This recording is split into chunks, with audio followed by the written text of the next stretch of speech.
All right, McCurry Pugh here. I'm here with Marcus Brown. We got an impromptu pull-up after Cleat Chronicle situation going on. I'm down here in the Sunshine State, man. Down here in Florida. Can't tell y'all what part, man. What's going on, bro? What's going on, You man? called me. You said I gotta pull up, man. So I'm like, Hey, if I gotta man, pull look, up, what's I want good? this. So best friend of 15 years, man. Want to see you, and then I know you're doing the show, so I figure, you had me on the show. You said, I want you to be on the Athlete Chronicles, so here I am. We talking. So what's going on, man? You talked about a journey, and you really had something on your heart, which is why you called me down here, man. What's going on? Tell the people. Yeah. So basically, back in January, I was probably about 325 pounds. Now I'm down to about 270, 265, depending on the day. And it was definitely a journey, but it was more than just a physical journey. And I want to address what a lot of the questions that a lot of people have been asking me. I mean, I get DMs and inbox messages like, what did you do to lose this weight? How did you stay committed to it? How are you staying committed every day? And I basically just want to share that story because I think it might help some people. It's not really about me. It's not about me putting myself out there or anything like that. It's really just about sharing the story with people that may be trying to go through that transformation. And I'm still going through the transformation. I'm not nowhere near where I want to be. I'm not perfect, but I definitely think I may have, some advice to give to those people that have those questions that may be afraid to ask because they don't want to come off as, not knowing or whatever the case may be. So basically for me, what I've developed through this time of this journey is one, it's all mental, right? So I'll start way back, some years back. So back, like I said, when I graduated from college, I came to the realization that pretty much my athletic days were over. Didn't really pursue the professional career piece like I wanted to in athletics because I told myself that, hey, I got to go be a man. I got to go get a job. I got to go start my career. College is over. I got a degree. Let me use it. Move on with my life. This, that, and the third. But truly in my heart, that's not what I wanted to do.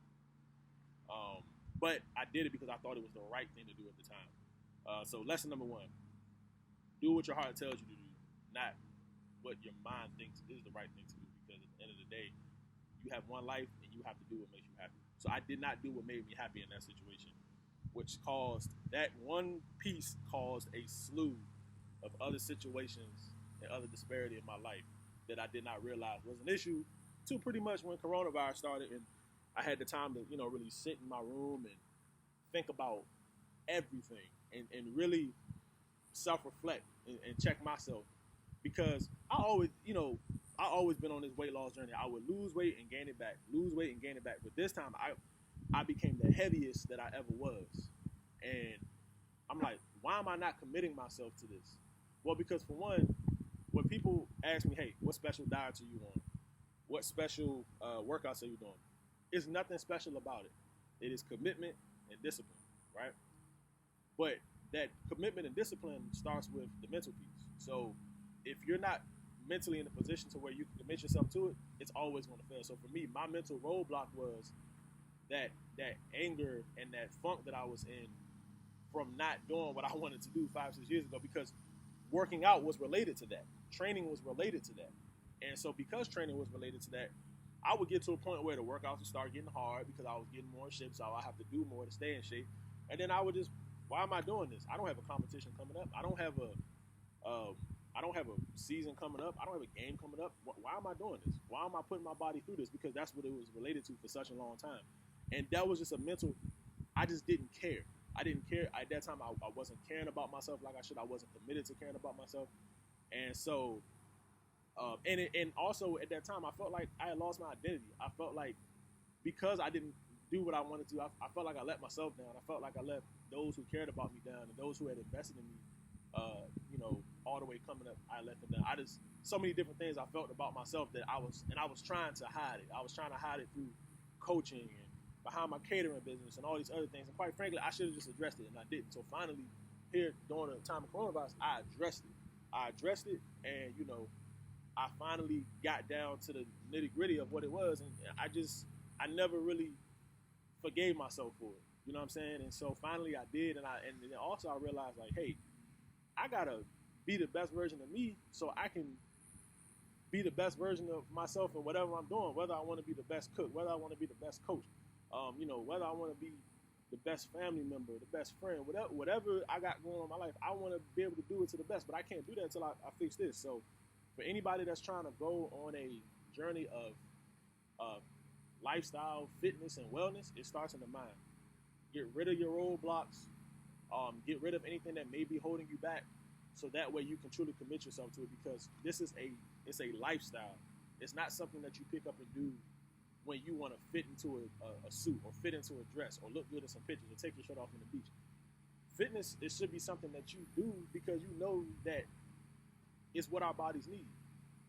And like I said, it's a spiritual and it's a spiritual thing, and you got to be able to get to that point. But in order to get to that point, you have to be clear-minded within yourself in order to make sure that happens.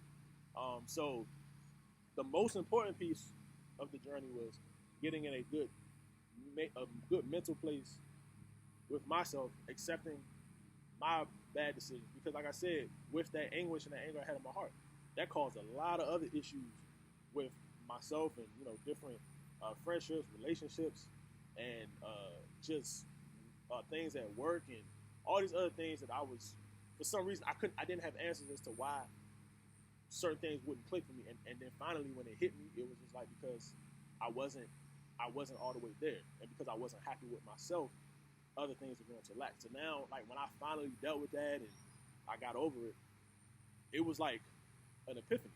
It was an epiphany, and so everything started to change for me. So now that's why a lot of people say, man, you grinding every day hard. I'm grinding every day hard because for the first time in a long time, I'm enjoying working out. It's a mental cleanse for me. It's a spiritual cleanse for me. And then also my body is starting to look better, which I'm happy about that too. And I'm finding joy in the right things. So now I'm truly becoming the best version of myself. So with the physical part of the wellness piece, once you get the mental piece straight, the next part comes to what you do in the kitchen. I made a complete change in the kitchen to the point I made sure that everything I'm eating is clean. I'm on the 85-25 rule, or really 85-15 rule, or 75-25, however you want to look at it. 75% of the time, I'm eating clean, I'm eating healthy, and I'm doing what's right for my body. The other part, I'm going to enjoy myself. I'll go get my mom always joke about it. I'm a big chicken and mumbo sauce guy. I'll go get the chicken and mumbo sauce. That's a DC thing if you don't know. I'm a big, chicken and mumbo sauce guy. Or I like, Oreo cakes and stuff like that. But I might just go, I like grabbing me a cigar every now and then or whatever.